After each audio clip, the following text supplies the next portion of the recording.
compromise your energy. Darling, let your spirit be free. Don't give up, keep on pushing through. Now is the time, it's all up to you. Alchemize your energy, my friend. Let your spirit be free. Don't give up, keep on pushing through. Now is the time, it's all up to you.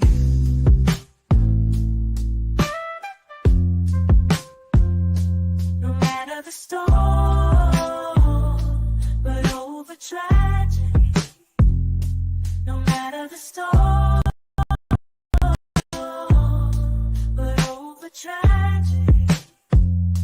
No matter the storm, we will always take flight. Keep on pushing through the darkness of night. There's no limit, let's reach for the sky. Shine so bright, from darkness to light. Welcome to Alchemizing Energy. I'm so proud to be here this Wednesday evening once again. Today we have a special guest, Baba Akinkugbe Oduwole Karade, and today we're going to be discussing the tenets of Ifa with our special guest. So with no further ado, we're going to bring him onto the stage. Welcome, Baba Karade. How are you doing? I'm doing well. Thank you so much for having me. I gotta get one of those buttons, like yay! Yeah, But yes, I have been friends with you for the longest time on Facebook, and thank you. Thank you. yes, I've been friends with you. And actually, I have a few books from your godfather that I have in my house. Yes. So I just wanted to, just get your background and like get an idea who you are. Who is Baba Karade? Okay. I've been in the Isheshe religion. We can unpack the different names that we refer to it as, but I've been involved in this religion now for about 29 years. I've been in Awo in this religion for 27 years. I am the Gbawoniyi of the village of Alade in Nigeria.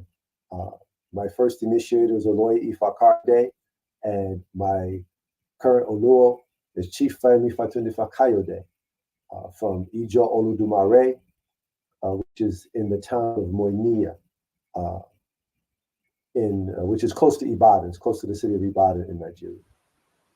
And I am the founder of Ile Imole Ifa, Ifa Temple of Light here in East Orange, New Jersey. And we have been active in the community for 20 years. I'm the author of the book Path to Priesthood, The Making of an African Priest in the American World. And I'm an Awo, diviner, teacher, and initiator. And I think that's enough for one intro. Well, it's so great to have you here tonight to discuss the tenets of Ifa. So, I have interviewed other Babalaos and I've had different subject matters, and we chose this as the subject matter. Why did you feel like that would be important as a subject for you to address when it comes down to Ifa? Because when we think about Isheshe religion or Ifa or Yoruba or Orisha worship, whatever label we want to put on it tonight, when we think about that, the core values of what this religion espouses, a lot of times it gets lost in the pageantry of it.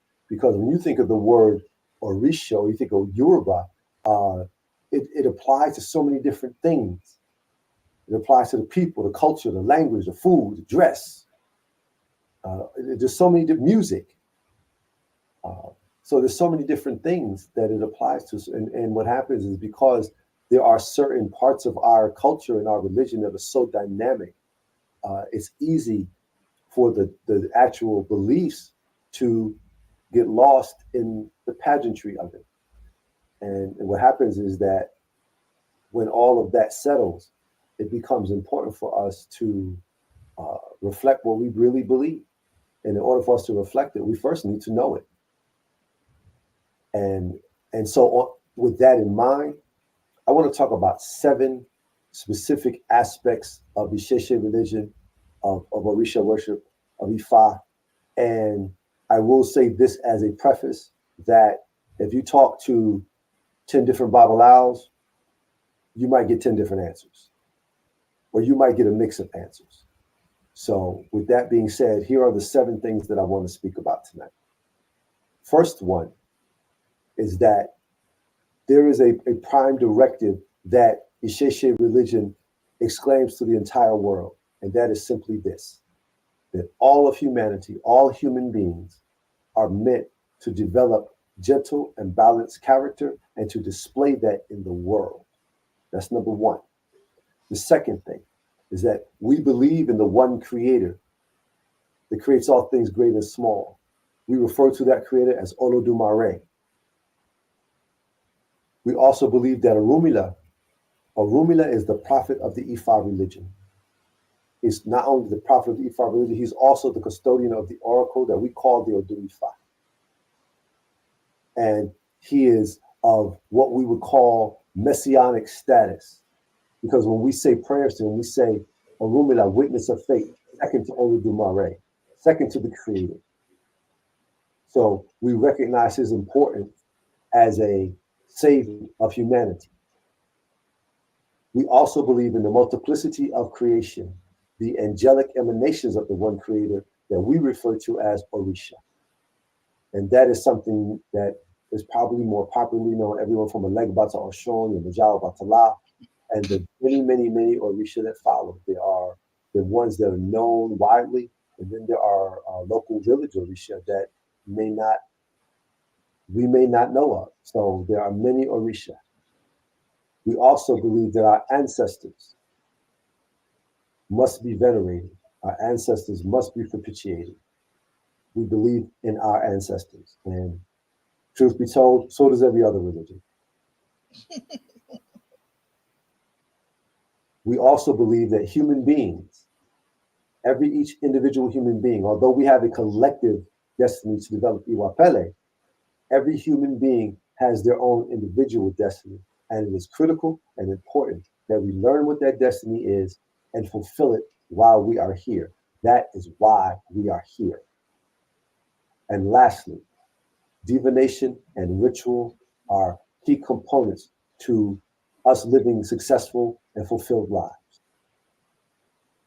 So those are the things that I want to talk about tonight. Those are the 7 tenets, if I would call them that, 7 principles, if I would call them that as well. We can put any label on it, but if we want to use the word tenets, these are the 7 principles, the 7 tenets that I want to speak about tonight. Okay, so let's go into the first one. There are some questions I'm going to ask you throughout when you get into the other tenets. But thank you. Those are some great tenets to get into. You didn't want to go into that there is no devil and all those other things like that. Some of that as well. We can unpack that stuff after we cover this stuff. Because okay. I know that in our conversations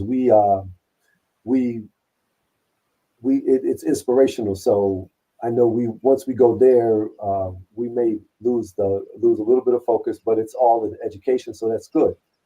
It's a beautiful discussion. So before we arrive at that, or maybe we can put that in the section for Orisha. That would be a good place to put that. Okay, wonderful. All right, so let's get into the tenet number 1. Yes. And that is that human beings, every human being, is meant to display gentle and balanced character, which we call Iwapele. They have to develop that within themselves and display it in the world. This is critical and important. The reason why I say that this is number 1, because if you get nothing else from this presentation, this is the thing that you need to have. This is the thing you need to walk away with. The Ifa religion, Isheshe religion, says that the Odu Ifa says every human being must develop gentle and balanced character and display it in the world. That's how important it is. This is the main goal and the main understanding of Isheshe religion. That's how important it is. It's only the beginning. That is the first level of human development. It's the first one. But there are 2 others. and is Iwa Pele is the first, Iwalewa is the second, which is to develop one's character to the point where you become a reflection of the beauty of nature. And then there's Iwalaye, which is a morally righteous life that moves forward without regression. Those are the three levels of human development. And if we can just get to Iwa Pele, we can change the face of the world with just that one thing. And that's why it's so important. Where the major world religions that we've been exposed to, that we know of, most of them espouse the idea that there's going to be some great war between the forces of good and the forces of evil, and there will be a victor. Isheshe religion does not say that. Isheshe religion says that we will change this earth into what we call Ipole Re, or the good earth, simply if we would all develop good and balanced character. And that's why it's so important. If we change our character, we will change the world. So can we go a little bit deeper into Iwapele and Iwalaye? Is that how you spell it, Iwalaye? Iwalaye is this is two, yeah, Iwalaye is just two separate, because Iwa is character.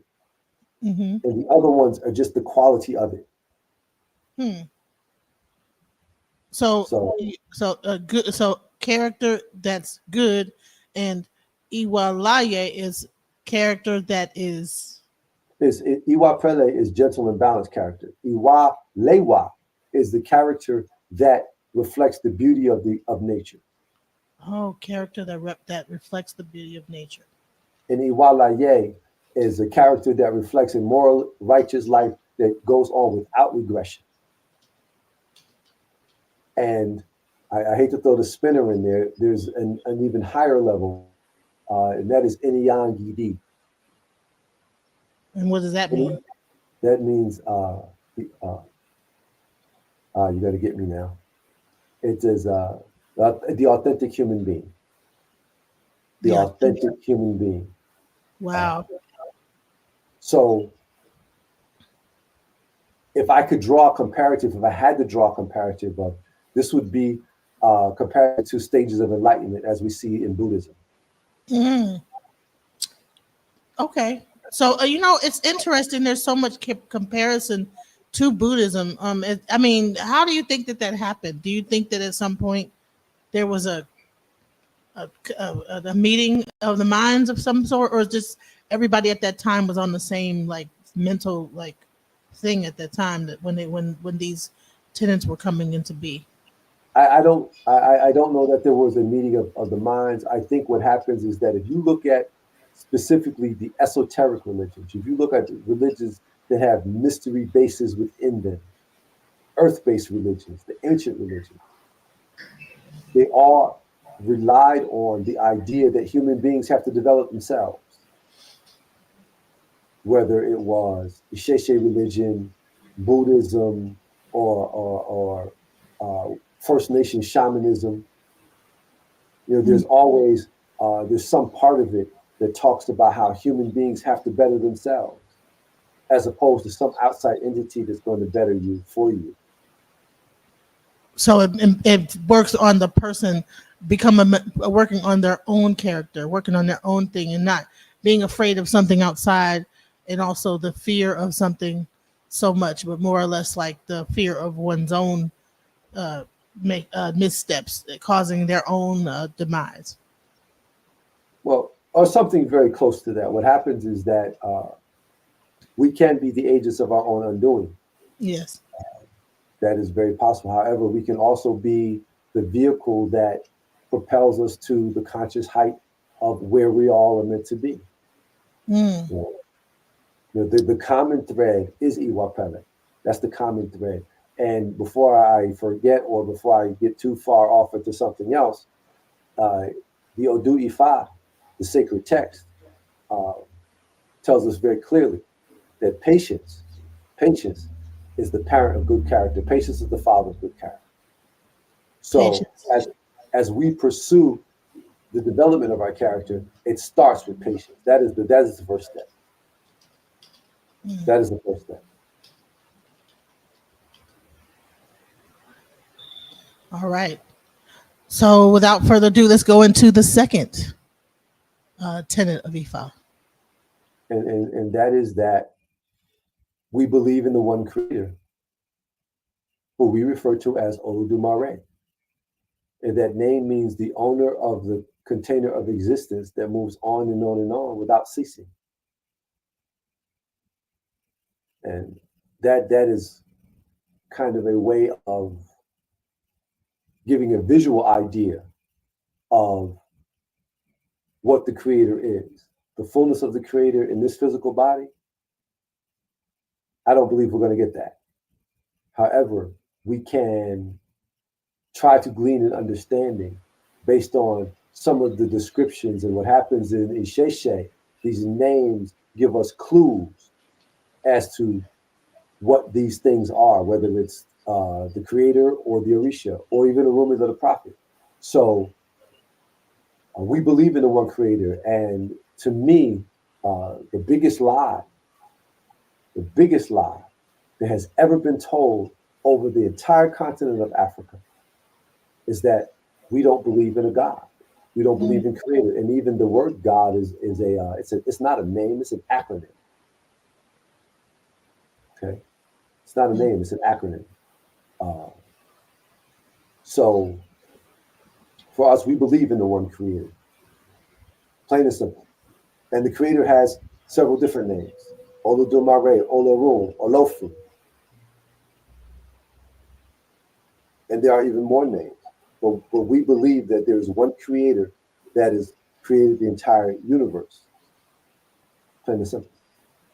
And to kind of piggyback on what you presented before, is that what we don't believe in, we don't believe in a devil. We don't believe in some place of eternal damnation. We don't believe there's no hell in Isheshe. It doesn't exist.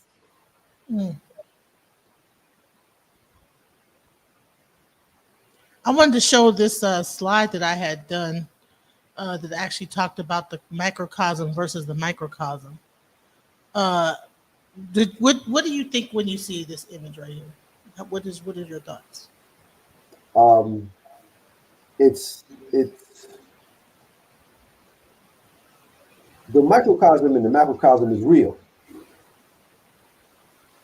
because in order for us to understand the macrocosm, we have to get to the microcosm. We have to go from what we know to what we don't know. So that is it's a how should I put it? I would consider it accurate. I would consider the understanding of the microcosm and macrocosm accurate. But that's also the reason why we get into, and I'm going to touch on this and I want to come back to it. But this is where we get into the Orisha. Because as the vibration of creation filters down to a human understanding, we get to Orisha, and then we get to ancestors and human beings. And that kind of filters into the relationship between the microcosm and the macrocosm. In that sense, it's really all about vibration and levels of vibration. So what is tenet number 3? Tenet number 3 is that Orumila is the prophet of Ifa religion. Orumila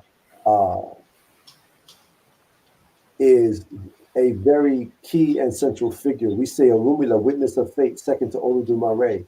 So when we talk about things like destiny, we talk about human destiny, we talk about divination, Orumila is a key and central figure in Isheshe, a very pinnacle figure. As I said before, Orumila has messianic status, which means he is looked to as a savior. Orumila is one who changes bad destiny to good destiny. He's the repairer of misfortune. Orumila and the Orisha all came to this earth to have very human experiences and to teach us how to do these human experiences in a better way. Orumila is also similar to like Elijah in the Bible, mean, in the Quran, or Jesus in the Bible, or Moses in the Torah? If I have to draw the comparative, when we say messianic status, we're referring to Jesus.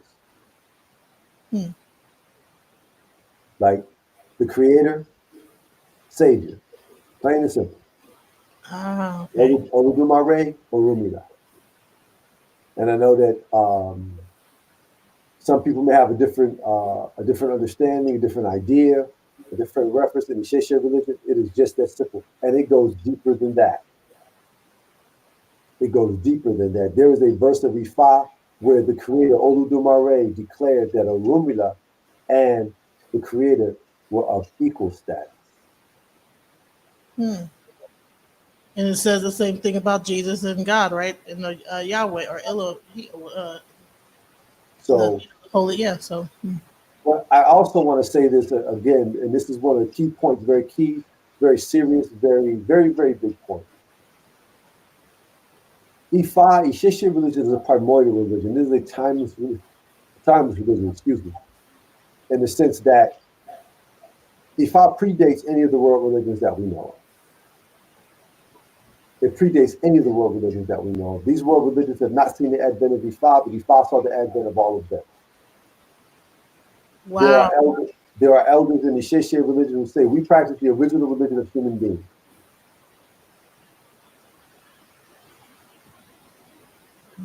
That's how old the Sheshe religion really is. We practice the original religion of human beings. So do you think that this is where they got the carbon copy from of a savior and the God and the savior, and then that savior and God being one? This was actually the origins of that. I honestly have to say that I don't know that. I don't know that answer. Okay. I would be misrepresenting myself if I said I did. I don't. Here's the question. I also feel this way. I don't know, and I don't believe I need to. And the reason why I say that is because the Isheshe religion stands on its own. The Isheshe religion stands on its own. It has its own foundation. It is unto itself what it is unto itself. I have a question. Sure, please. So when you say Isheshe religion stands for itself, then I would think about like origins, right? Now, what is Isheshe from Egypt? Where was that the practice of the priest in Egypt and in what I would call Mecca, or would it be Mesopotamia at the time? Was that the practice of the Levites in, because as I do more research, it's getting kind of confusing where we stood in all those stories. But I know that we were in those areas when those things were happening. I will say this, that and you and I, we discussed this before. We had a very lively conversation, and it was and I appreciate the inspiration that it brings. Black African people began in Africa and spread throughout the world. Whether these teachings came from a central core and spread around, once again, don't know. I don't believe I need to know. What I do know is this, is that Isheshe religion has been what it's been on its own. And because it is so vast and so deep and so infinite, it doesn't need to be connected to any of these other religions. It is unnecessary. That is something that has been passed through us through enslavement and colonialization, the need to validate Isheshe, to need to validate our Africanness, to validate ourselves. We don't need to do that. We simply just need to be ourselves, not validate ourselves. So, and I invite you, I encourage you to take the comparative to a certain point, but then let it go. And the reason why I say that is this, is that if we set East Africa, if we set any of these other places above our own ideas, we will always look as if that's a real thing, when all we need to do is be ourselves.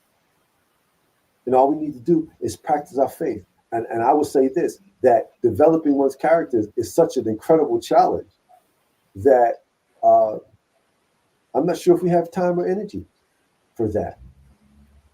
And when it comes to comparative analysis, that's good in the beginning. Comparative analysis is good in the beginning because it helps you to get an understanding of what you don't know based on what you know. At a certain point, the comparative analysis becomes a crutch, because what happens is that you're looking at the object that you want to compare something to and trying to get it to fit, when the reality of it is it doesn't need to fit. It doesn't need to fit at all. So I've developed a saying and a concept with respect to this. Do not try to put Ifa into your head. Instead, put your head into Ifa. Do not try to put Orisha into your head. Instead, put your head into Orisha. Because do not try to put Egungun in your head. Instead, put your head into Egungun. Because Ifa is infinite. Ifa is infinite. And we have a finite life. We only have a certain time span that we here. So we better get all this we can get while we're here. And I want to come back to that when we start talking about human destiny. Right, for sure. So we're on to which one are we at? We're at 1, 2, 3. Okay, let's go to number 4. Okay. And number four is, we believe in the multiplicity of creation, i.e., the angelic forces of nature, or the Orisha. And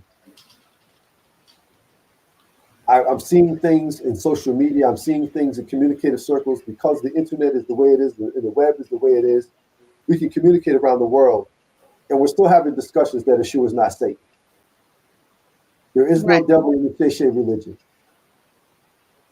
But what happened was that when Europeans, when outsiders had to draw a comparative, that was the best comparative they could come up with. So now they're just going to stick this moniker on one of our Orisha. And it's not right, it's not appropriate, and it's inaccurate.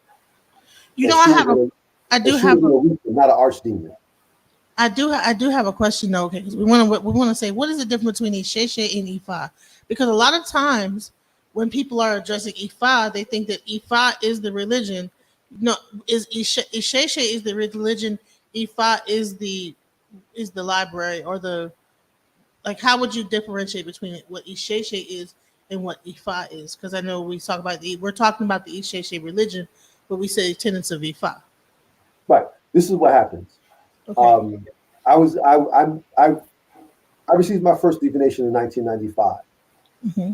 In 1995, as far as the Western world was concerned, at least as far as my view of the Western world was concerned, the word Isheshe didn't even exist. Didn't even exist. And it didn't exist because there was a lot about the religion that we were still learning, we were still gathering. It was still all very new. And I'm just one person. There are elders here in the Western Hemisphere that are older than me, that have been in this religion for so many years. There are elders who have passed on. And just imagine when they were in the religion, that word wasn't talked about. So it was a word, it is the true name of the religion, but it's something that we were not exposed to. Okay? And even when I came to the religion, the word was Yoruba. But then we also understood that the word Yoruba applied to a lot of different things, everything from the people, the tribal nation or the Oyo Empire, the people, a type of dress like what I'm wearing now, food, language, culture, the religion, dance, music, all of these different things. But we focused on the Yoruba religion because that's what we were going to.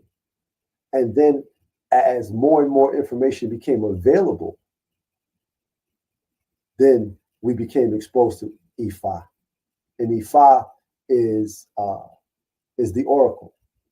Ifa is the Odu Ifa, the container that contains the sacred oracle, the 256 Odu, which is the sacred text that we seek to to internalize, we seek to understand.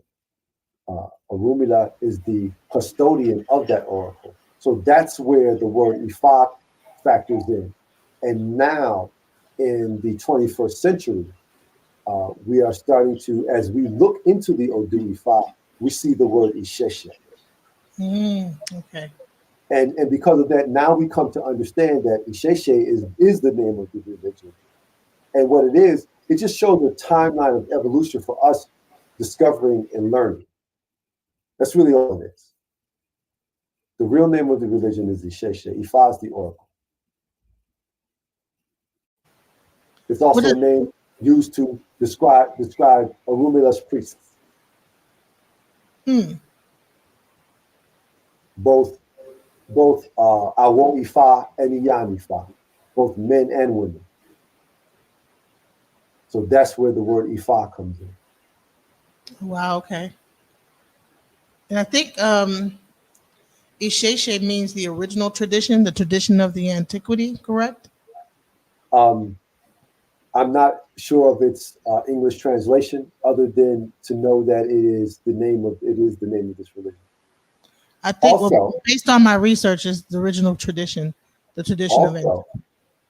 Also, Isheshe is the name of our own spiritual energy. Wow. Like, to do a comparative. Like Ashe and an Ishe. No. To do a comparative, if we think of, like, in the Asian culture, we think of Chi. Mm-hmm. The Japanese call it Ki. The Indians call it Prana. The Bantu call it Moyo. We call it Isheshe.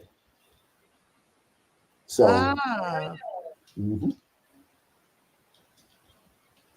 we call it Isheshe. And the Odu tells us that our Isheshe is comprised of our father's lineage, our mother's lineage, our head, and the energy generated from our reproductive organs. Wow. And we should propitiate those before we propitiate Orisha. And that's where it would be considered, where you go into the ancestor and the worship of the ancestors. Okay. I want to hold on to that thought because I still want to talk about the Orisha. Okay. Because that's number 5, right? Okay. Right. So in terms of the Orisha, there are varying numbers. There's some that say there's 200 plus 1, some say there's 400 plus 1, some there are 600 plus 1. And the plus is because there's always room for one more Orisha. The charge of the Orisha, or their mission, is to ensure that evolution moves forward. That's what they're here for, especially concerning us human beings. And when you talk about the microcosm and the macrocosm, the Orisha exists primarily in 3 places. They exist in heaven, they exist on earth, in the earth, and they exist within us. They reveal themselves to us by way of the forces of nature. And that's where we get this common thread. As I had spoke when we spoke earlier, I mentioned it to you that Isheshe religion, Bakongo, Vodun, and Abosom all have the same common thread, that these religions were founded in the propitiation of the forces of nature, which is the original religion of human beings. When human beings began to understand that there was something greater than themselves, they understood it by observing and propitiating the forces of nature. And in Isheshe, we say Orisha, or conscious power. Conscious power? Yes. Does Orisha also mean head owner, or owner of one's head? Consciousness? It can, simply because the word Ori means head. Now, I will want to address spelled conscious. But hold on. I think I But, spelled it. but I do want to talk about the idea of owning your head, because what happens, at least this is the way it was taught to me, is that it's kind of a slave concept. Okay. Because what happens is when a human being is born, Orisha come. We are also, just like we are born of a man and woman, we're also born of Orisha, and those Orisha just don't belong in our head; they're all over us, not just our head. So the ownership thing, that's not. It's not necessarily an accurate concept. We Yeah, understand. you know what? Because actually, if you actually, when I did I'm actually showing slides from my presentation. I think, did you get to see it ever? Did you get to look at the Uh, slides? no, I did not. I'm sorry. Oh, okay. Well, this is kind No, of no, going. I'm seeing what you have there now with the Orisha and the body systems. Um, Oloye Ifa Karade, when he did the Handbook of Yoruba Religious Concepts, he did a comparative of the Orisha and the chakra system. Mm-hmm. John Mason, when he did Black Gods and Orisha Studies in the New World, he did Orisha, I think, in the physical body. And these things may differ somewhat, but the thing that doesn't differ is that we know for a fact that the Orisha are within us too. And for those of us who are involved in this religion, that is one of the reasons why we become initiated, is so that we can learn more about that Orisha, but also we can learn more about ourselves through that Orisha. Through our Orisha Baba and Orisha Iya. Actually. And to a certain extent, depending on our level of development, it is a key and critical role in our development as we seek to develop our character, we seek to become authentic human beings. It's also key and critical in our lives as far as us fulfilling our destiny. But we'll talk about that a little bit later. Another very key and important point about the Orisha, I think it was Awo Falokun wrote about it in one of his books, and there is a verse in the Odu Ijiabe that says that, do you not know that it was human beings that became Orisha? Did Oshun walk the earth? Did Ogun walk the earth? It is human beings that become Orisha. So our potential is greater than we know it to be. Awofala Fatumbi broke it down in one of his books where he said that anyone who delivers Ashe to heaven can become Orisha.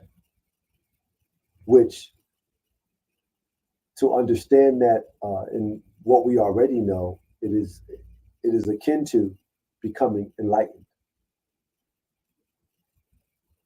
Wow. So pretty much like that we could actually become even greater if we reach our fullest potential here on Earth. At one point, that we could become just as important, or as a helper to other people on the Earth, like the Orisha.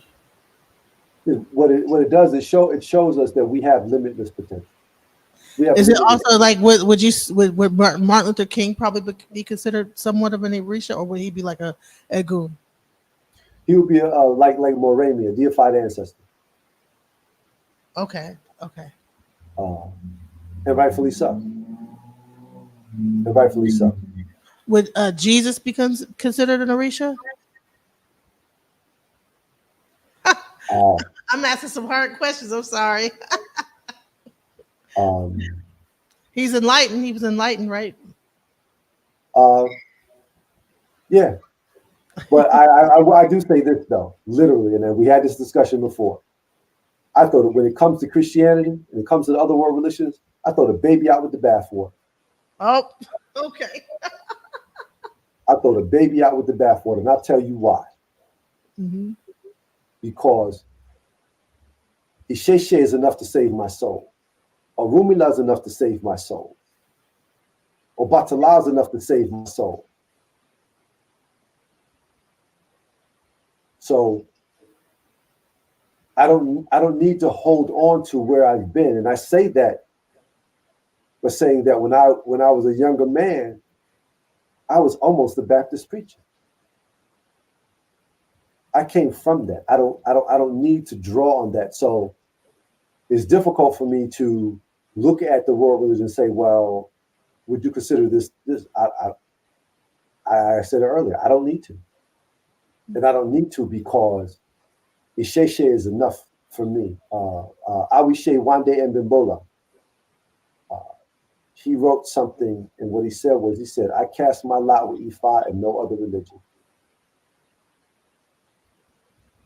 That's what he said. I was just trying to get context of how can a human become an Orisha? Like, what would that be considered? Like, who, like, okay, we have the example of Oshun and Orishas like that, but I was just trying to get and that's the exact place where those examples need to be drawn. If we are thinking about developing ourselves to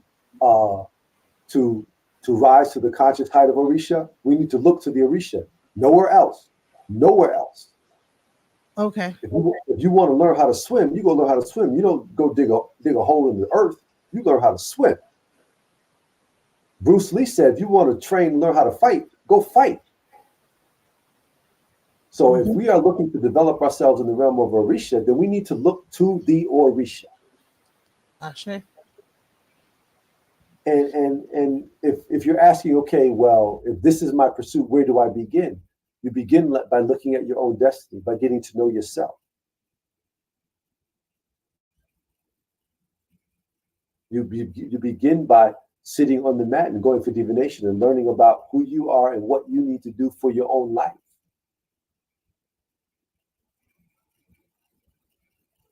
And you do that and go from there.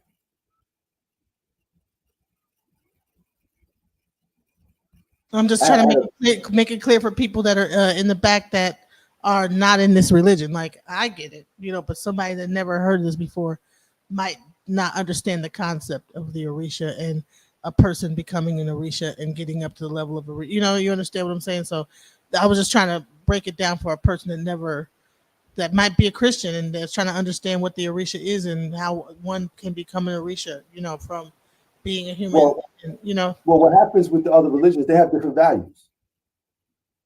So a Christian is not going to try to become a Orisha. Oh, no. I'm saying, like, say if they were leaving that religion. They want to be Christ-like. A Muslim might relate to a Christian, but he ain't trying to be Christ-like. He's trying to follow the deen of the prophet. What I'm saying is that, say if a person maybe they're leaving Christianity, or they're in between, they're in the middle, they're trying to figure out other things, right? And they're trying to understand what your understanding of the Orisha is. I'm trying to break down that concept of an Orisha that lived on earth and then became an Orisha to them. What would it be considered? What would be similar to that they can understand, from their concept? Give an example. What I'm trying to say.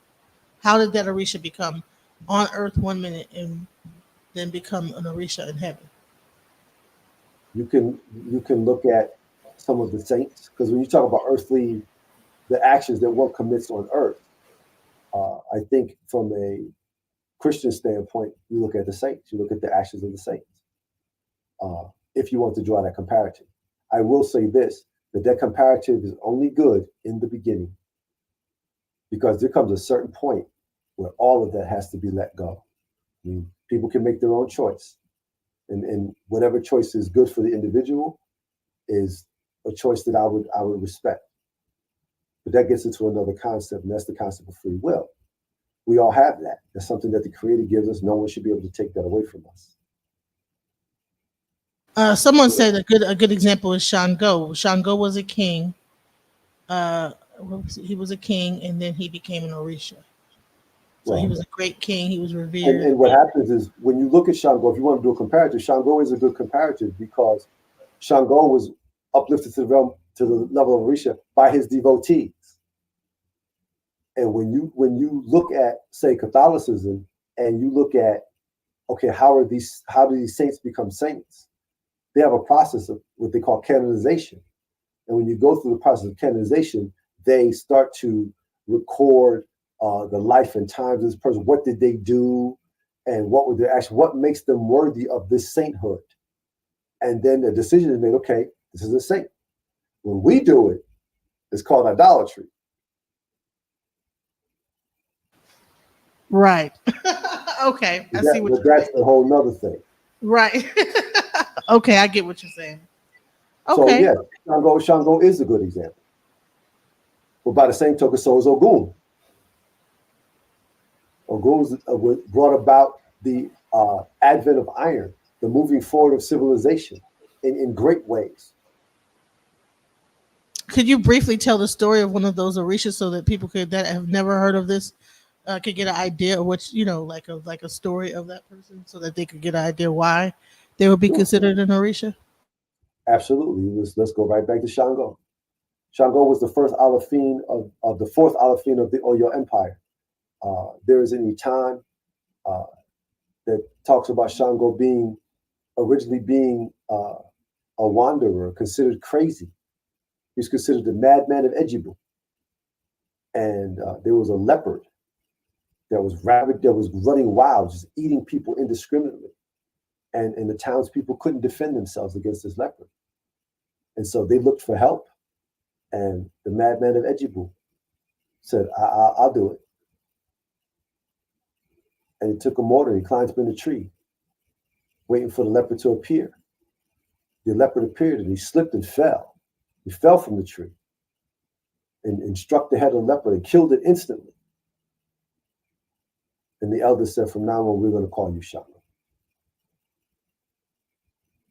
So that was one of the first feats of this Orisha. That was one of the first things that we know of in his rise. And he went from that to becoming the fourth king, the fourth Alafin of the entire empire. And then because of his overindulgence and because of him losing face, he lost the kingdom. And they said that in his shame, he ran into the woods and hung himself. But his devotees said, Obakoso, the king did not hang. And when his detractors began to insult him, they were mysteriously struck down by lightning. They said, see, Shango punish you for that. And they said, no, our king did not hang. So there is some mystery surrounding that claim. But in his praise, we say the king that we call his praise name is Obakoso. That's one of his praise names. But in this process, he was elevated to the realm of Orisha by his devotees. And it was just his courageous actions on behalf of the Oyo Empire and his leadership and his kingship is what led him to be lifted to the realm of Orisha. Wow, that's a beautiful story. By the way, if you want some more beautiful stories like that, you will find them in the book called Tales of Yoruba Gods and Heroes by Harold Corlander. It is a hard book to find because it's an old book, but it is it's a story-based book. And when we say stories, in Ifa, in the Yoruba language, we say Itan. And the Itan are sacred stories. These are not fables, they're not folk tales, none of that. These are sacred stories about our divinity. So if you want to learn about the nature of these divinities and hear some of these dynamic stories, you'll find them in that book, Tales of Yoruba Gods and Heroes. It is an incredible book. His story sounds a lot like some of the stories of our civil rights leaders and all type of different people that fought, that rose up. It's just crazy. Well, what happens with respect to that is because the Orisha live within us, it is possible for us as human beings to reflect it. It's possible for us to do that. So that's just an energy, that type of an energy that it lives on the earth, of that kind of martyr type of spirit, that, or like that kind of I don't know, wouldn't know what to call that, a person that rises and kind of falls on his or meets his demise type of thing, and the people, and then the bad mouthing that happens afterwards. That seems to happen a lot in situations. Well, I will share this. If we go back to Orunmila the prophet, Orunmila kind of falls away from that the martyr concept, because Orunmila wasn't about that. Orunmila wasn't having that. Okay. Orunmila came here, and his name comes from a phrase. The name Orunmila, and there are some writers that say his real name is Abani Begu, but his name comes from a phrase, Orun Lamo Enitiola, which means only heaven knows the way to salvation. And it is said that Orunmila came to the earth 7 times and left for the last time, saying that he would never return because of disrespect that was extended to him by his youngest son. But Orunmila came here to show us wisdom and to show us the benefit of wisdom, to show us victory in life by way of wisdom. And he saved the world, but he didn't have to die to do it. There's a particular Odu that speaks of a legion of demonic forces that were coming to destroy humankind. And the Orisha went up against them and failed. The ancestors went up against them and failed. And human beings said, what are we going to do? They're coming to claim us. What are we going to do? They say, call on Otota Iniyan, the perfect one. So call on him. He will save us. They called Orunmila. And Orunmila said, give me the horn that sounds for mankind. And they gave him the horn. And he blew into the horn. And when the leader of this legion of demons heard the sound of the horn, he appeared before him and said, what do you want? He said, we are coming to slay mankind. He said, you cannot slay mankind. He said, why not? He said, because I will teach them to develop their character. And the demon said to him, if you do that, we will spare them. And Orunmila came back to the people and said, change from your wicked ways. Swear on Edan and live a moral, righteous life. And human beings were spared. So we have so the martyr complex is not in any way the totality of our concept of religion or our divinities at all. Wow. And that's just one example of how Orunmila saved us. There are others. Like when we talk about his insult that he was extended, that was given to him by his youngest son. There was a time when Orunmila called for an Ifa celebration, and he invited all of his sons. And each one of his sons was Awon, just like Orunmila.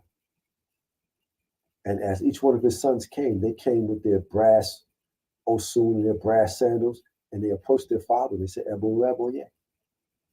And he greeted them warmly, and they came and they joined the celebration.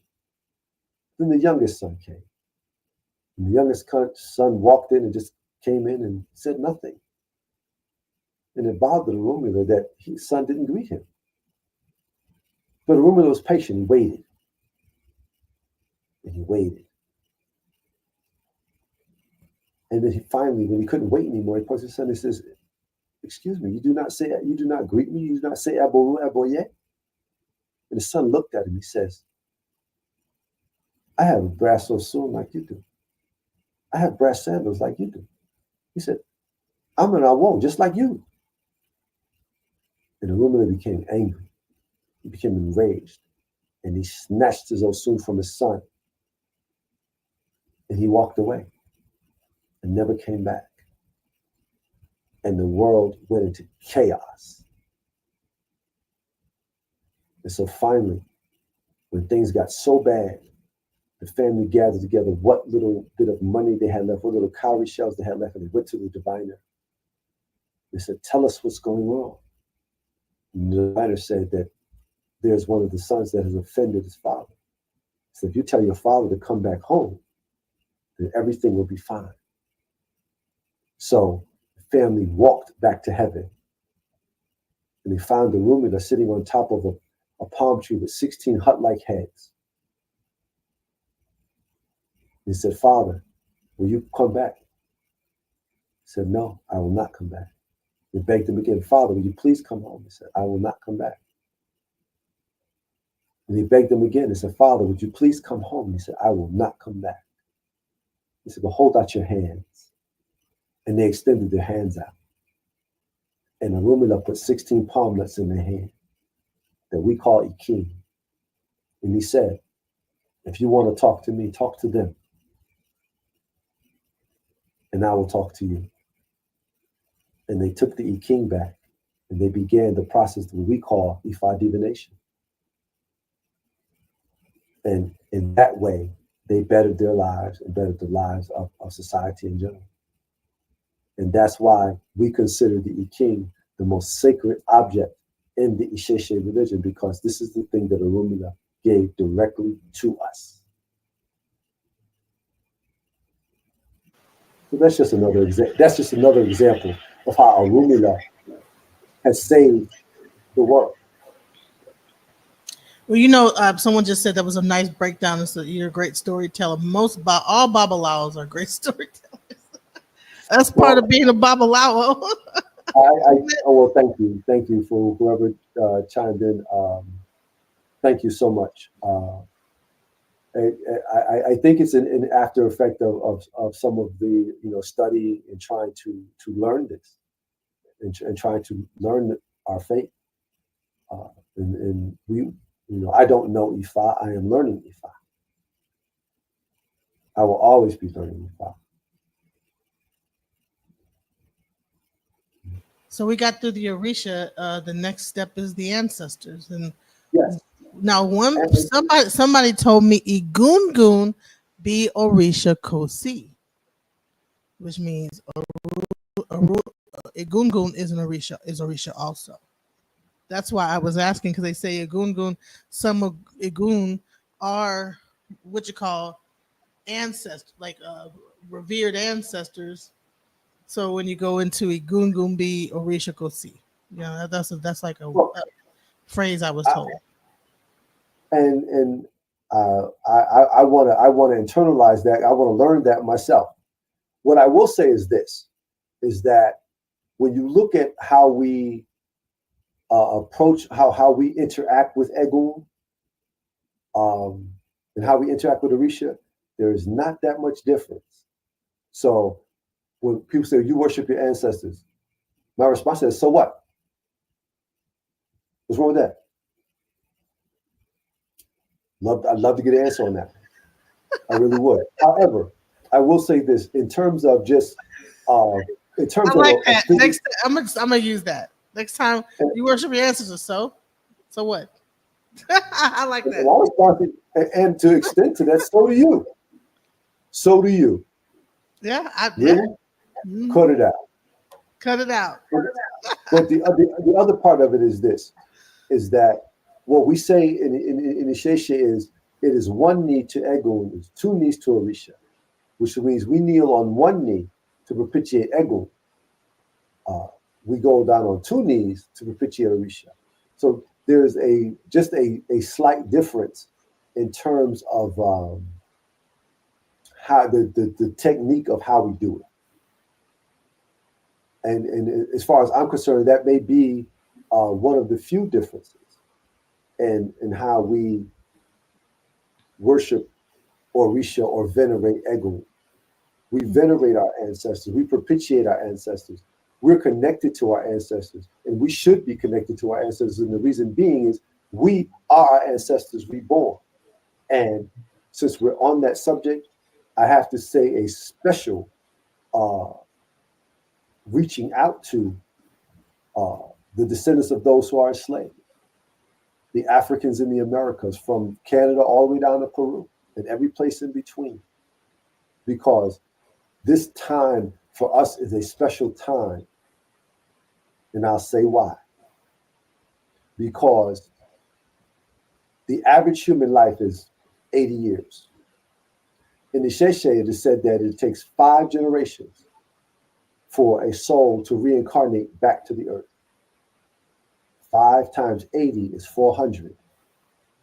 400 years ago, our ancestors were slaves. Mm. But we free now. And we owe it to them to set them free. They had religion, they had language, they had values, they had mores, they had a way of life. And genetically, their DNA has been passed down to us. And we now, more so than ever before, can find out specifically what DNA that is. And we owe it to our ancestors to set them free within us. Mm. So if I can't think of any other reason to put up an ancestor shrine, that's a really good one. And So the other thing, and then this is for the folks who are not in this religion, we are doing things to venerate our ancestors, and sometimes we don't know it.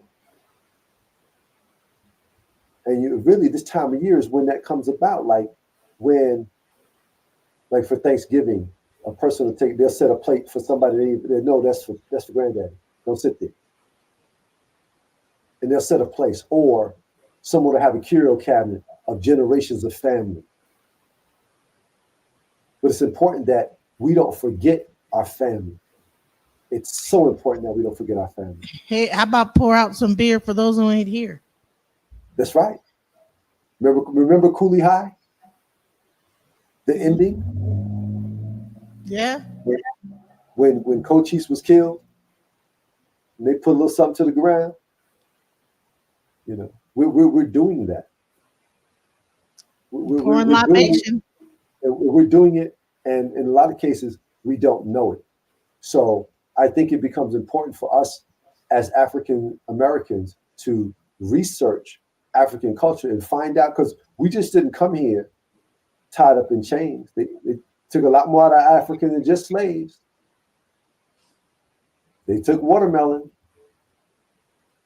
They took yams. They took a whole lot. We wasn't slaves when we left that. We were slaves when we got to America, wasn't we? Well, there is that part, but also the concept of slavery was different in Africa, in that there was a lot of tribalism. So if the Oyo was fighting the Fan and they took the Fan as enemies, when it came time to sell people to the Europeans, they gave them the Fan, they gave them the enemy. By the same token, and you see this in the movie The Woman King, they would take warring tribes and sell them. Mm. So that's part of how we ended up in the quagmire of enslavement. But nonetheless, we have a duty to learn of them, learn about your family. I mean, the idea of ancestral veneration is a very intimate religious expression because it's so close. You talk about grandma, you talk about nana, you talk about grandma, granddaddy. These are your people, Right. and that's it. You know, for me, it starts with my mom and dad, and for a lot of us, it's the people that raised us. You know, So, I had this. I'm sorry. I'm sorry. Go ahead, please. I'm sorry. When I was talking about Benjamin Banneker, you know how he was the architect for DC, and he studied astronomy and mathematics. He created the first almanac by an African American.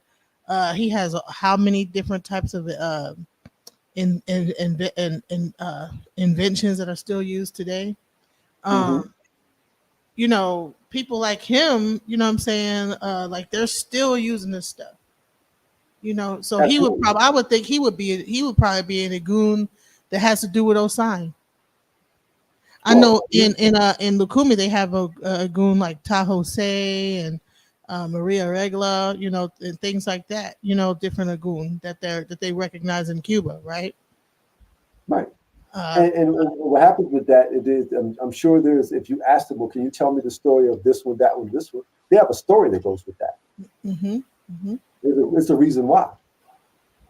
So I think one of the things that you see here with us here in the West, when you start talking about African Americans, you see it at Kwanzaa celebrations where people of different religious backgrounds, people from all types of religious backgrounds, they'll get together, start pouring libation, and they'll say the name of your ancestors. And some people will say names of their own family, but some people will start saying names like Dr. King, Malcolm X, Medgar Evers, Fannie Lou Hamer. They'll just start running down names. Fred Hampton. Yeah. You know, they will start running down these names of the people like Benjamin Banneker. But there are so many of those, so many.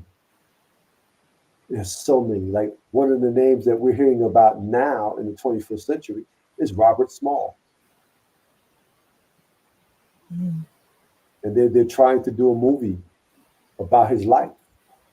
Because at least what they're saying as far as the background of this movie is that here is a man who was a slave who hijacked a Confederate Navy vessel and then used it to help defeat the Confederate Army. But he's also responsible for us having a school system in the United States. He was a senator in South Carolina and then became a U.S. senator. So who else? Who better to venerate? Right. So, but there are a lot of those stories, and we need to find those stories and bring them to light. So, are we on 6 or are we on 5? I think we should get on 6. Okay, 6. And 6 is that every individual that is born has their own individual destiny. So in this life, it becomes important for us to learn our destiny and fulfill it. Why are we here? Why am I here? Why was I born? How many people have been told you special? You're here for a special purpose. What is that purpose? How do we know? But every human, like our lives, from the time we are born to the time we die, we asked for that life. We asked for it. We asked the Creator, Olodumare, and while we were asking for this destiny, Olumila the prophet witnessed it. And then once we asked for our destiny, the Creator granted it. And then our soul makes the journey from heaven to earth. But in heaven, there is a river. And when we cross that river, our memory of what we asked for gets suppressed within our consciousness. And then when we cross that river, essentially, we forget it. And then we come to earth. And that's why when children are born, they go to the diviners to unravel, to ask Olumina, what is this child's destiny? We hear it constantly in the West. Children know public instruction. That is not true. Children do, we all come with instruction. We just, over the years and because of enslavement, we forgot the techniques of learning how to unravel those instructions. For us, we call it a naming ceremony. We call it Esete. So when that child comes, we know that child's destiny. We give that information to the parents. So it becomes the parents' responsibility to guide that child in the way of their destiny and to raise them up to achieve it. So when you think of this this destiny, you know, like I said, we have. I'm also accounting for people that believe in other things, right? That believe that we are born in sin. Does in Ifa, do we believe that we are born in a sin? Absolutely not. Absolutely not. What does Ifa believe? What do we believe in Isheshe? I'm sorry, not Ifa. Isheshe. What we believe is that we were born to fulfill our destiny. We're born with a purpose. That we asked the Creator for life. We asked to do certain things. We agreed who our parents would be, where we would be born, when we would be born. We agree what we will become in this life. We also agree that there are certain things in this life that we will never do. Those things are awo. Those things are our taboos. Certain things we will never do. And then we also agreed at a particular date that we would die in this body and leave this earth and go home. And the two things in this life that we cannot change is our date of birth and our date of death. Things in the middle, we can negotiate. But those two, we cannot change. You can shorten the day of death, but you cannot extend it. You can't get one more day. So what happens if you don't achieve your destiny within that allotted time and you pass on early? Well, that's two questions, but that's okay. What happens if you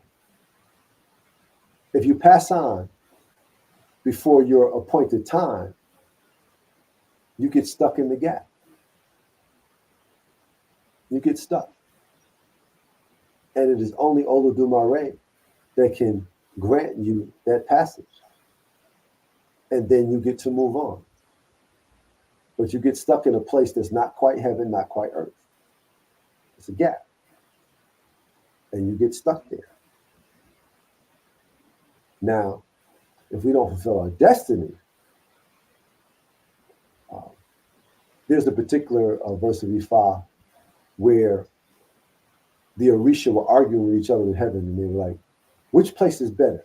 Earth is better, heaven is better, earth is better, heaven is better, earth is better, heaven is better. And they couldn't come to an agreement. So they said, let's ask Orumila. And so they go to Orumila. They said, Orumila, which place is better, heaven or earth? And Orumila said, earth is the place to be. He says, well, we will continue to go through the process of birth, death, and rebirth until we develop our character. And once we develop our character, we no longer have to go through that process.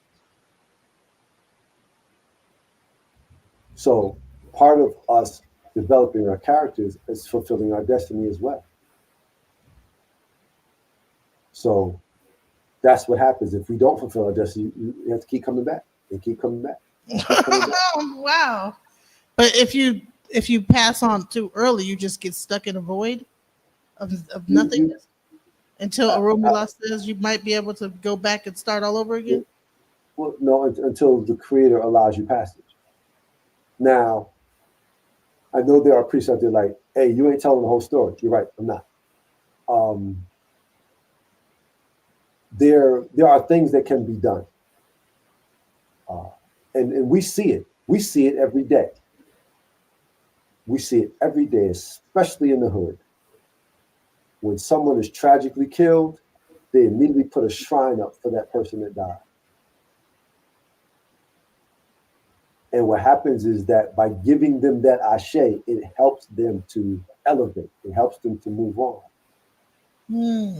But exactly what happens if you don't fulfill your destiny? We'll find that out soon enough. But the Odu says that we keep coming back and coming back and coming back. In fact, those of us who are in this religion, when we come for divination, and usually it's that first time, an Orisha priest or an Awo or a Yanifa, they say, hey, you are Awo born. There's certain Odus that say, this person's a priest, this person's a chief. And the reason why those things are coming out in the divination is because that was who you were. You just come back to pick up the life that you left off.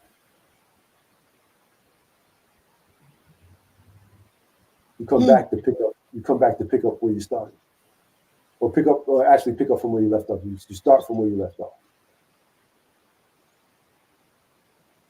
So that explains kind of even why you put out certain offerings to the Orisha, and or maybe your ancestors and things like that to help them get through that passage, right? We venerate our ancestors for a couple of reasons. One is we want to give them ashe because we want them to give us ashe. And the first law of African religion is reciprocity. If you want to receive, you must first give. If you don't give, you will not receive. So we give to our ancestors to empower them. One of the things that we teach is what you do to the shrine is what you do to yourself. But we give to our ancestors to empower them. And we ask them to empower us. For example, the Oduo Torah Meiji talks about how, and this kind of leads to number 7, that divination and ritual is critical and important in our daily lives. It's critical and important in our daily lives. But there was a time when the powerful mothers were told to sacrifice and human beings were told to sacrifice. Only the powerful mothers sacrificed. Human beings did not. And when Eshu saw that, Eshu said, okay, fine. This is what happens. Powerful mothers, you get to destroy whatever they do, including them. And then when the powerful mothers set themselves upon humanity, they began to cry out, help us, we need help. To make the sacrifice you was told to do last time, and develop Egungun. And Egungun becomes a defense against negating forces for us. So that's one of the reasons why we venerate and we make offerings to our ancestors, because they'll do idiotic basis. The ancestors that we serve will never fail to protect us.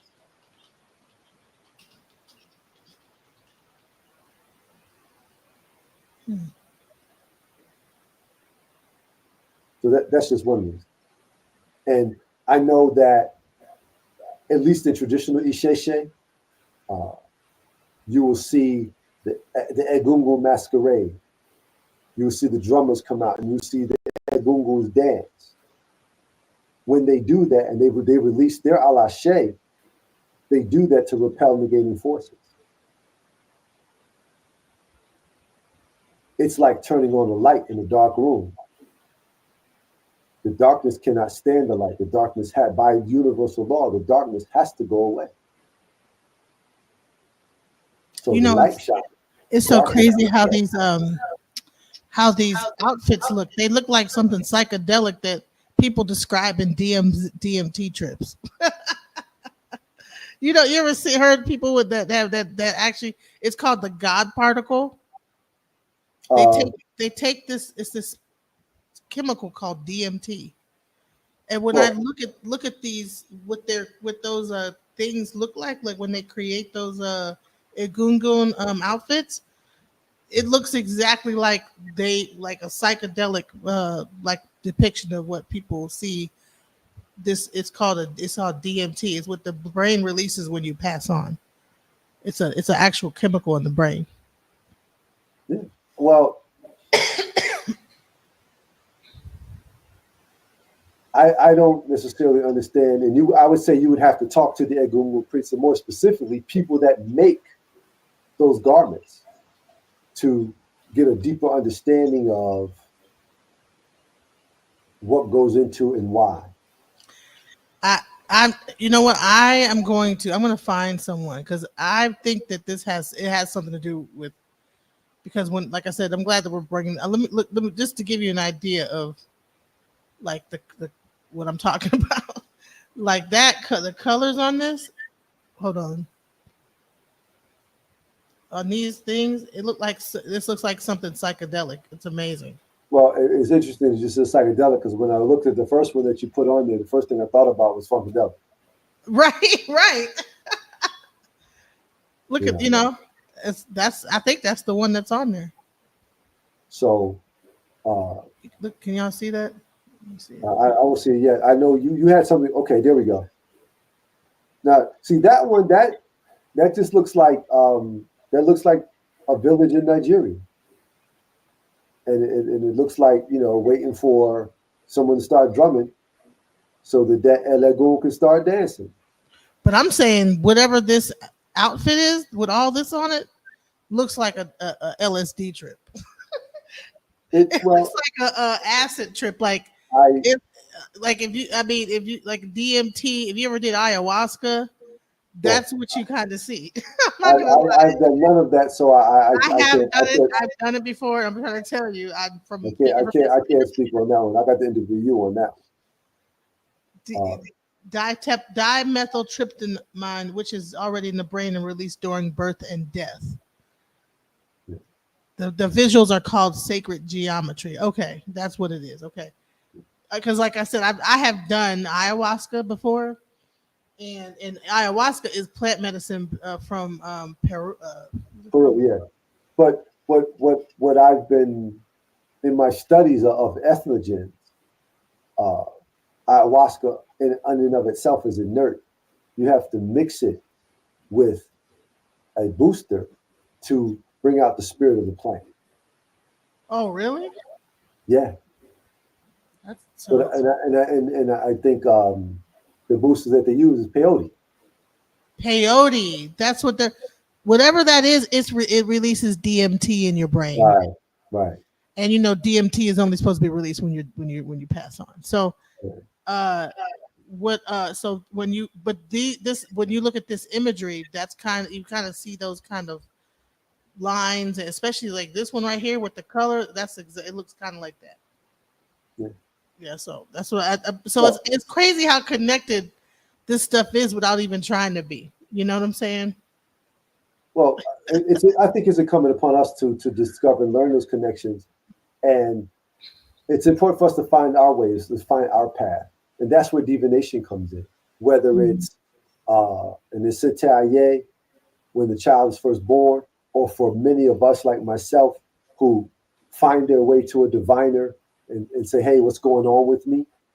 I'm trying to get to know myself. I don't understand. I'm trying to figure it out." And those types of things become critical and important, and they begin the path of our rebirth and our rediscovery. And then we find our way, and then we live that. That is our in terms of Isheshe, that's our path, and that's why divination is so important. Anything that is important in our lives, divination should occur for that particular thing. We do it annually. We do it when there's initiations. Heaven knows those of us who've been initiations, we know what that's like. We do it when children are born. We do it when people pass on. Anything that we consider important, divination should occur at these particular events, especially when those events are rites of passage in the human life. Mm. And one of the things that comes from divination is ritual. And one of those rituals is ritual sacrifice. These types of things are timeless. They're ancient, and it's that is one thing that is universal. And there are a lot of commonalities and a lot of common threads in the world religions, but as much as the rest of the world vilifies this thing, our religions are based on it. All of our religions are based on it. So what is is that part? We going into the second we're going into the seventh one, which is sacrifice? Was divination and ritual. Divination and ritual. Right. The two go hand in hand. The two go hand in hand. I thought it was like sacrifice. Sacrifice is necessary. Well, you know that's like probably because it's 16 total, right? Well, no, the Odu Ifa says that Olodumare, the Creator, does not require that we engage in sacrifice. However, if you want to be successful in life, you should sacrifice. Wow. And there are two instances in the Odu Ifa where the Creator itself made sacrifice. And one of them was, there was a time when the Creator called the Heavenly Council together and complained. It says, the human beings won't leave me alone. It's like I gave them everything they need, and they keep walking back here asking me for this and asking me for that. How do we stop it? And the elders of the Heavenly Council divined for the Creator. And they said, get 4 pillars and put them at the corners of the universe. Get a black cloth and throw it over the pillars. Put a chain and wrap it around the pillars and make a sacrifice. And once that sacrifice was made, we couldn't go back to heaven so fast. We can't find it. That black cloth is the veil that separates this dimension from that. And So psychic. After that, we have to find our way back. We just couldn't go back. There was a time we could just walk back. Now we can't. And the second instance was that when Olodumare looked down on the earth and looked down at the world, and he saw how the strong would take advantage of the weak. And he took the blood of the men's of his wife and poured it on the earth for those who would suffer.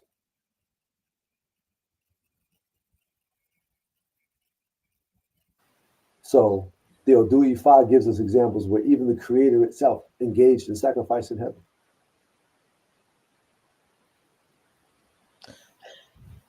So I have a question. Well, someone was a psychic medium, Brandy Mullen, said obedience is better than sacrifice.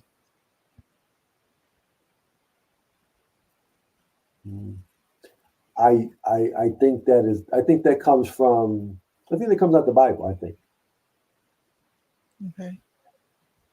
And in which case, I go right back to throw the baby out the bathwater. Here's another thing I was going to say is that, so here's a conundrum. Like, if you go to a Babalawo and you get a reading, most of the time there is a sacrifice because this is a give and take, correct? Mm-hmm. So if you don't do the sacrifice, what happens?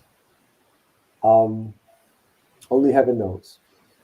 Only heaven knows. And I'll give you a couple of examples. I've been told if you don't make the sacrifice, you become the sacrifice. That is possible. I'm sure that's not an absolute, but that is possible. Matter of fact, there was this movie, a video from way back when. I think it was Chariots of the Gods. I'm not sure if that was it, but there was this Shango priest from Brazil. And he talked about how they had a celebration, and Shango had come down, and Shango had possessed someone, and Shango went to his father and said, Shango wants a rooster. And his father refused to make the sacrifice. So let Shango get his own rooster. And they kept coming to him. Yo, Shango said he wants a rooster. Shango wants a rooster. Shango wants a rooster. They said eventually his father got sick and died, but he never gave Shango that rooster.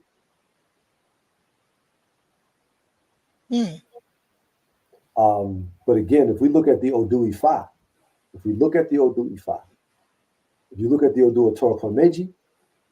Otora Pomeji showed when human beings didn't sacrifice, and the powerful mother set upon them because they did. And their only saving grace was to make the sacrifice and create a guru. By the same token, there's another Odu where Shango was told to sacrifice so that his wife would not become more powerful than he was. And Shango refused to sacrifice. He said, I ain't doing it. So, okay. Since that's the case, before you can do anything, your wife got to go in front of you. And that tells us that before there's lightning, there's always a wind. So before Shango comes, Oya appears first. So, and there's a line that is consistent in several Odus within the Odu Ifa where it says that the children of Ope should make Ebo accordingly. So there is another concept when we talk about human beings, there's the concept of free will, which we call Akulegba. When we talk about free will, everybody has the right to choose. So what there isn't a coercion to, there's no have to. You don't have to. You don't have to. So when we get into, then you get what you get. Ashe. So then we get into, so I'm going to kind of stir things up a little bit. Because we're talking about sacrifice here, right? So okay. there's sacrifice, there's the things that we have in our religion, sacrifice, possession, things like that. Now, there are we do have room for demonic possession. We do have room for spiritual possession. There's a difference between that. Then you have music and its role in possession, and then you have the actual sacrifices that are done. So there's a whole thing going on, and I know that, and I showed you this earlier. I showed you this image, and I want to bring this up because we talking about the tenets of Ifa, but I really want to bring it to what's happening in current events. Okay, so this is P Diddy's tattoo. Now, Voodoo is the sister to Isheshe. That it is the religion based out of Ghana, Benin. Is Benin out of Ghana?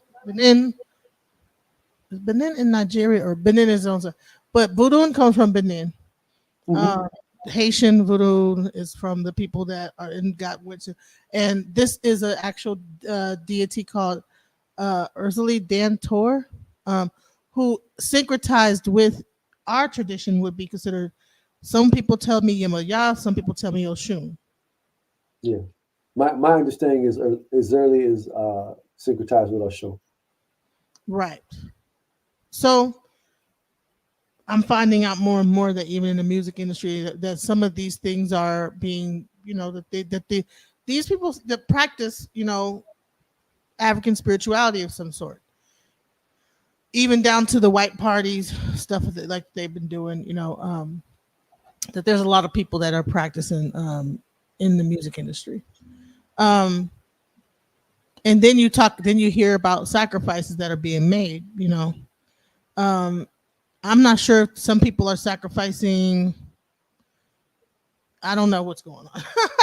and to be quite frank with you, neither do I. Yeah.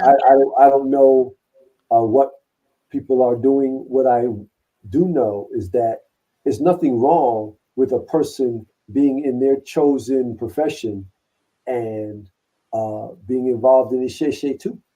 Mm-hmm. Like, I think it's given a bad rap because of the fact that these people are practicing what they practice, and then now it's like, oh yeah, they're practicing voodoo and they practice Isheshe, and now you have this big upheaval in the music industry, and I don't know that the two are connected, and I ain't giving them that. I don't know that the two are connected, and I'm not giving them that. I'm not. People are trying to draw.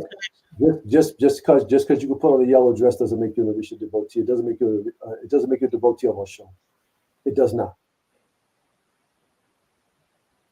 It just means you got on a yellow dress, and that's just one example. I will say this: that historically, and you can talk about Lukumi, because Lukumi they have their own historians.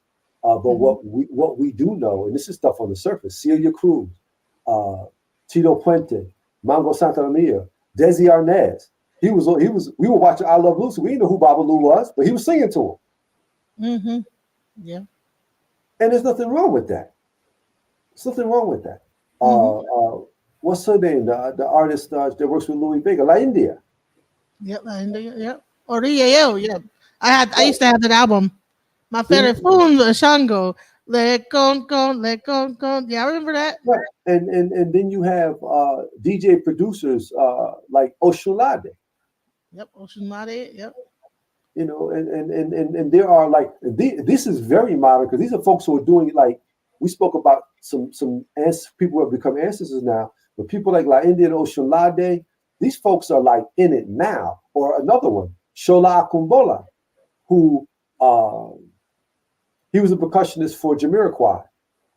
He has a CD project. It's called Nigerian Beats. It is beautiful.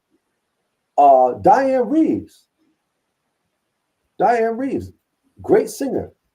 So we don't have to look at how should I put it? We don't have to look at what people are doing or what certain people are doing and say, okay, we're going to associate this with this. Because here's the thing. You ain't seen them coming to no temple service. You ain't seen them with no lekes on their neck. You ain't seen them standing next to their initiators. Right. So, Hey, Summer Walker, she's a child of Oya. She did it. She actually, right. she came out. Yeah, she made sure. My understanding is that Forrest Whitaker's in our wall. Forrest Whitaker and Danny Glover. Yep. I didn't know about Danny Glover. I'm like, oh, hey, Abu Yay, come holler at me, man. Right. Danny Glover and yep. You know, so there's nothing wrong with that. There's nothing wrong with people practicing their religion. Mm-hmm. You know, I just didn't like the fact that it's like because of that, it's like people are trying to place a stigma, at least in that. Well, you know, in terms of the stigma, they've been doing that ever since Diego Cao went into the Congo. They've been doing that ever since Arabs and Europeans ventured into Africa. Right. Yeah. So it ain't gonna be nothing new. They're even going after Yana Van Zant. You know. I think what's most important is where we stand with ourselves. Correct. And what happens is that we don't have to try hard. We just have to do. We don't have to try hard. All we have to do is be. The birds don't struggle with flying; they just fly. Mm. The fish don't struggle with swimming; they just swim, and they swim so much because they stop swimming, they can't breathe. So, we are the only ones that struggle with being ourselves, and it's unnecessary. It's not okay to be African. It is beautiful to be African. If that's what we are. And we are. So just be. And be proud. The main thing I wanted to do was get people away from the spookiness of it. You know what I'm saying? Because even like I said, when they talk about I want to get into this last thing, is this possession aspect, right? Well, people say, oh, you get possessed by spirits in your ceremonies. Those are demons. You get possessed by them. And it's like they don't understand is that when they go to the club and dancing and the music is going, that is a form of possession. Well, first and foremost, if you're coming from the dominant world religions, everything we do is demonic. That's a jaundiced judgment. Right. That's a jaundiced judgment. So once again, baby bathwater, throw that out. Now, please, excuse me. I hate to be a little impatient about that, but we've been there already. We've been there already. We've journeyed through that already. Mm-hmm. And what happens is that I think it was Maurice White from Earth, Wind, and Fire. It had a song that came out in 1980 called "In the Stone." And in that song, he said, "People around the world all about the same." So, if that's true, you can't call what I do demonic. You can't. You can't.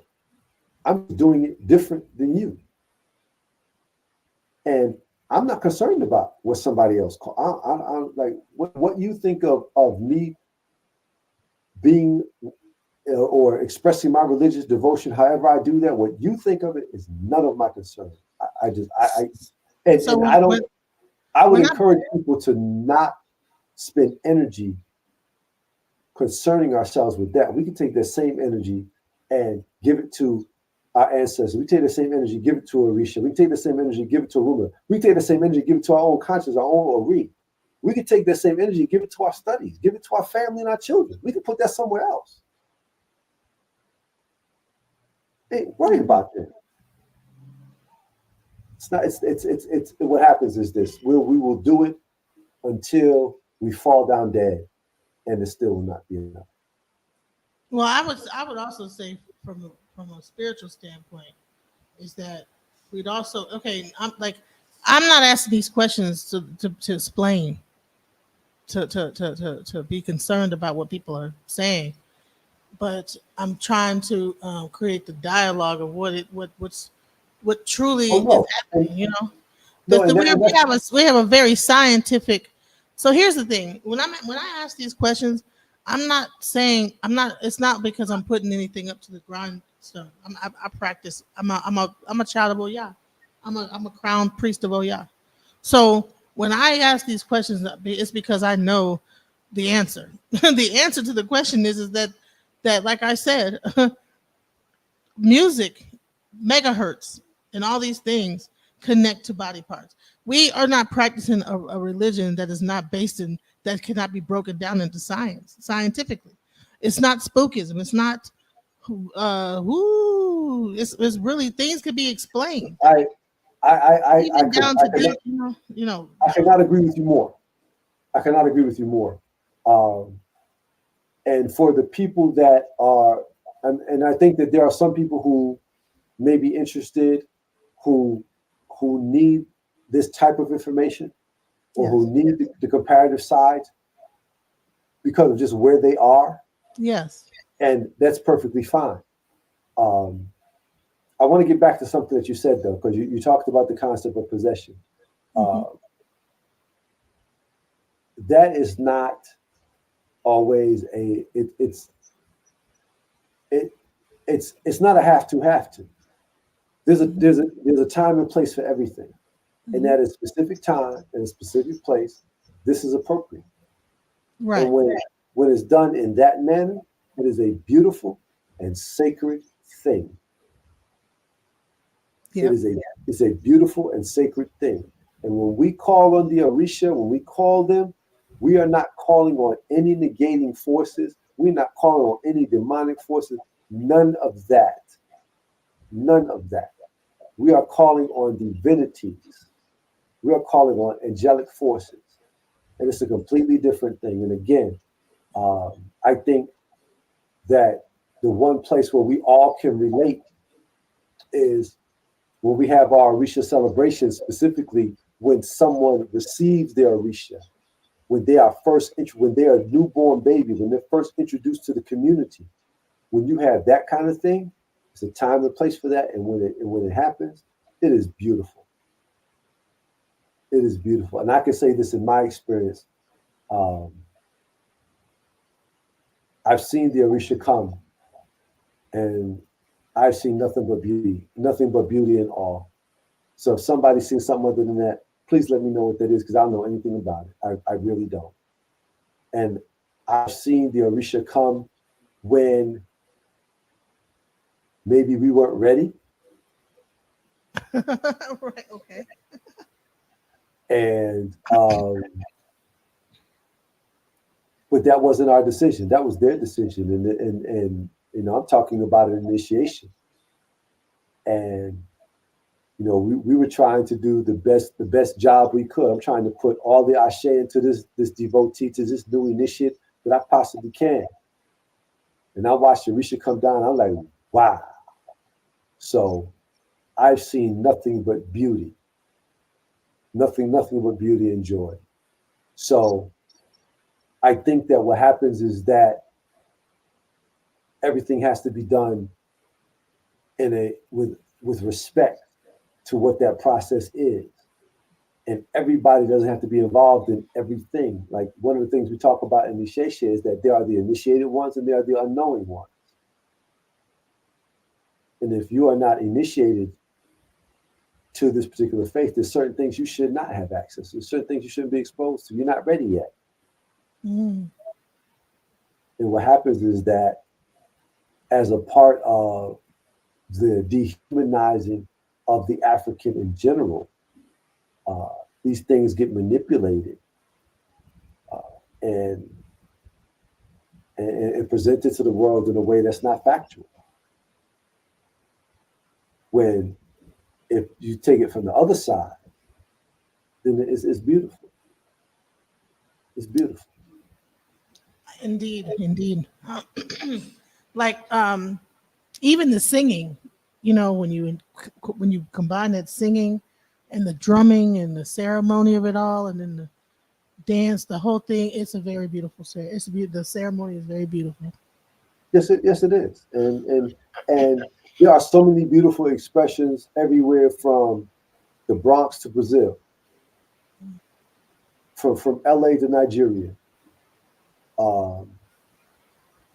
I take a particular note and looking at the artistry of it, everything from the dance to the making of a dress for a Orisha celebration to the creating of shrines.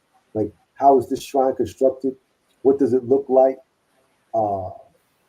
There's an art The to beads, that. the beads, the everything. And I will say this, that there are some incredible people on both sides of the water, on both sides of the water that do beadwork. It is awesome.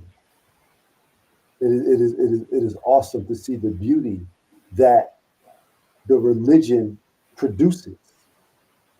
So I can't see it any other way than that. I can't. Okay. I can't. And I would say to people who are going, well, that sounds weird to me.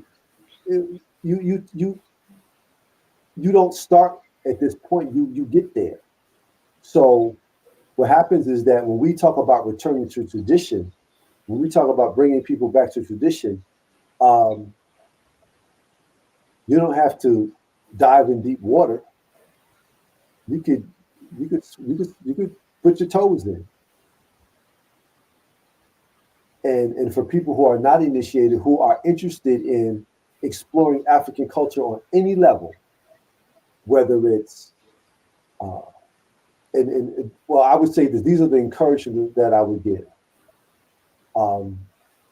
Find something that you like. It could be something as simple as a particular African clothing you like to wear. It could be African music. It could be African art. You find your way and how you fit in. Some people who, regardless of their religious background, they practice African dance. Some people, regardless of their religious background, they play djembe. Some people know how to cook, so they cook African food. There is a very beautiful documentary on Netflix called High on the Hall. That documentary, it is 2 seasons of it. That documentary comes from a book where this woman received her doctorate degree studying this type of thing. So there's a whole education just on that. So there are so many different ways where we can express the Africanness of ourselves that don't require us to go into some sort of thing that we think is too much for where we are. So when we talk about a community of priests, okay, because at one point, I think it was somewhere that was said that there should be a community of priests. There are already. A community of priests. Why? Why is that important to have a community of priests? Because the priests are meant to lead the people, to teach the people, to help the people, to advocate for the people. So who else gonna do that? Right. So, and so when I think about the community of priests, right, and how the breakdown is, the Oshun priest deals with people, communication, love, relationships. You have the Oya priest dealing with the cemetery, the passing marketplace, people that might pass on. You have the Yemaya dealing with birth, sometimes even people passing on, when you actually break it, the Shango, the king, all these different Orisha, if you actually break them down, not only from their regular standpoint, but if you actually break them in from a community standpoint, you could actually have a sound community of people that will all have its place in society. You have an Osayin priest that helps with the herbs and all that stuff. You have that have different places in society to help people, to help each other in different ways for different things. Absolutely. I think those societies are here. I think that they need to be saluted. They need to be supported. They need to be appreciated because they're already doing it. And especially in urban centers like New York, Miami, here in North Jersey. Priests have been here for years. They've been here for decades. So these communities are here. I think that people need to find these communities and find out where they fit in within these communities. In their area. Right. Because you go to a babalawo, it comes up that they need to check your stomach and get some herbs for it, and there's an Osayin priest that the babalawo sends you to, that might know that, because that babalawo might not be Osayin, that type of thing. Well, here's the thing: when you start talking about our woes, this is the way it was taught to me, and it's kind of the way I see it. Mm-hmm. Is that in a quote unquote, if I would dare use the term regular awo, it's like a general practitioner. But then there are other awos who are specialists. And every awo or every priest, even the olosha, everybody can't do everything. So some priests are good at one thing as opposed to another thing. So in some cases, and the Odu Ifa and divination deals with a health and illness. There's a particular section of Ifa that deals specifically with infertility. Specifically, it's a whole section of your Odu Ifa. It's not separate, but there's a lot to be said about wanting to have a child. So there's that one thing, and there's a lot to do with it. So yes, we do work with each other in that regard. But when you talk about the divination system, whether it is within our Awo or an Olosha, divination speaks to the aspects of life, everything from the person, their relationships, their health, their spirituality, money, and their character. It speaks to all these different things. So there's an aspect of divination that's really about healing and really about realigning oneself. So the messages that come from divination are to that end and to that purpose. So the priests, especially those that are diviners and specialists, they're here to help people. That's what we're here for. That's why we sit on the mat. That's what it's all about. I was actually, I forgot to show this. I'm glad you said that, because in my presentation that I did, I actually was showing that the Odu also breaks down the parasympathetic nervous system, and that each Odu breaks down, like with digestion. You have Otora, Meiji, constricting of the pupils. Each one, different things that each Odu connects to. I have not studied the Odu in that manner. What I do know is this: that there are various Odu that speaks to different levels of health. Like, for example, the Odu that came from the Odu Nifa Agbaye for this year, it came with a warning against sickness. Mm-hmm. But also with that warning, it also came with various rituals and the various ebos that need to be made. The Odu is Otora Oriko, and it gave us various ways to deal with all the aspects of our lives, not just health. And in a lot of cases, or in many cases, the Odu will prescribe ritual for that. Not sure. So it really depends on what the Odu says. So what is it that that person is meant to do? Ashe. So we have been here, unbelievable, for almost 2 hours. Wow. It's one. So we're like about 7 more minutes. So here we go. What would you say in a closing statement? This was a great build. I really enjoyed the knowledge you gave, the stories. You're a great storyteller. Thank you so much. Okay, you have a few people here. First, I do want to shout out some of the people that you have in the audience. Abo Karade, Baba Akinkugbe placed a shell on my head. Both Orisha, Oya, and Ifa. I value his teachings, direction, his courage that comes from the empowerment coach. to all of the Karade Fakayode family of Ile Imole Ifa, and to all of my brothers and sisters, both here and in other places. I give my greetings to all of you, Eboye, to the teachers that initiated me to put my feet in the mud and that taught me how to pound a king, Eboye. I am thankful. I hope that my words that I have presented today or this evening has brought honor to the priests. Okay, I think you have here Awo Ogunsola Karade is in the Yes, building. yes, to all of my family. Okay. Thank you all. Thank you. Karade. You got a lot of people up in here, so I'm just letting it be known. The people that are here.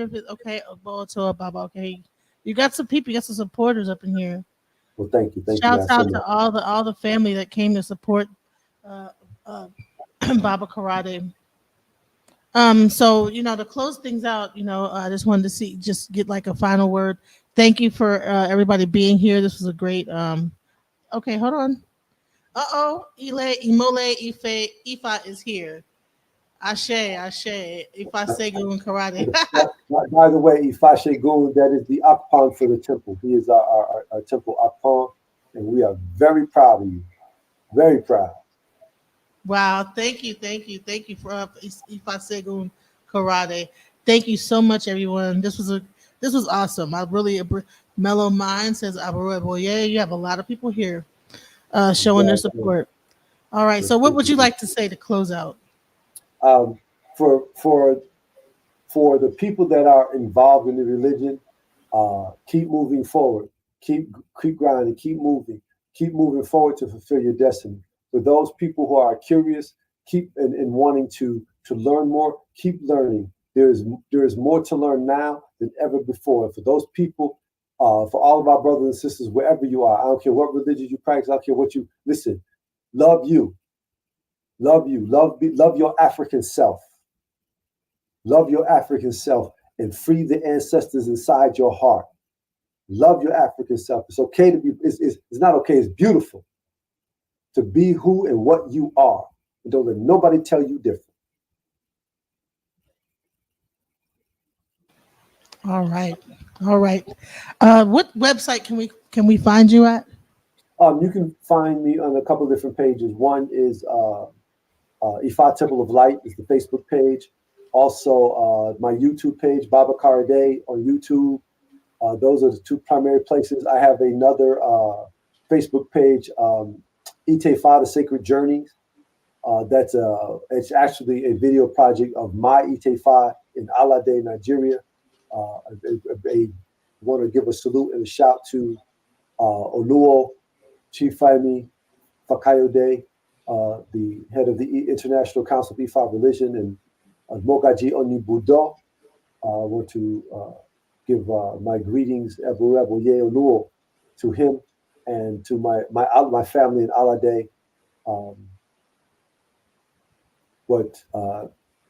And also Baba Karade on Facebook. Those are the places where we are now.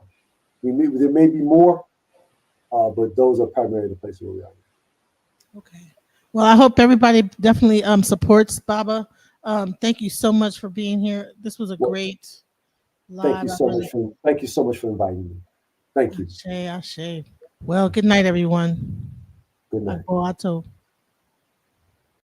Alchemize your energy. Darling, let your spirit be free. Don't give up. Keep on pushing through.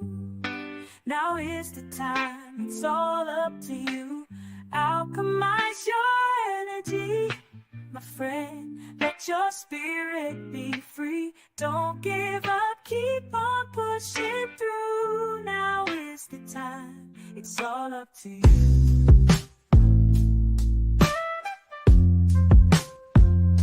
No matter the storm, but over tragedy. No matter the storm, but over tragedy. No matter the storm, we will always take flight. Keep on pushing through the darkness of the night. There's no limit, let's reach for the sky. Shine so bright, from darkness to light.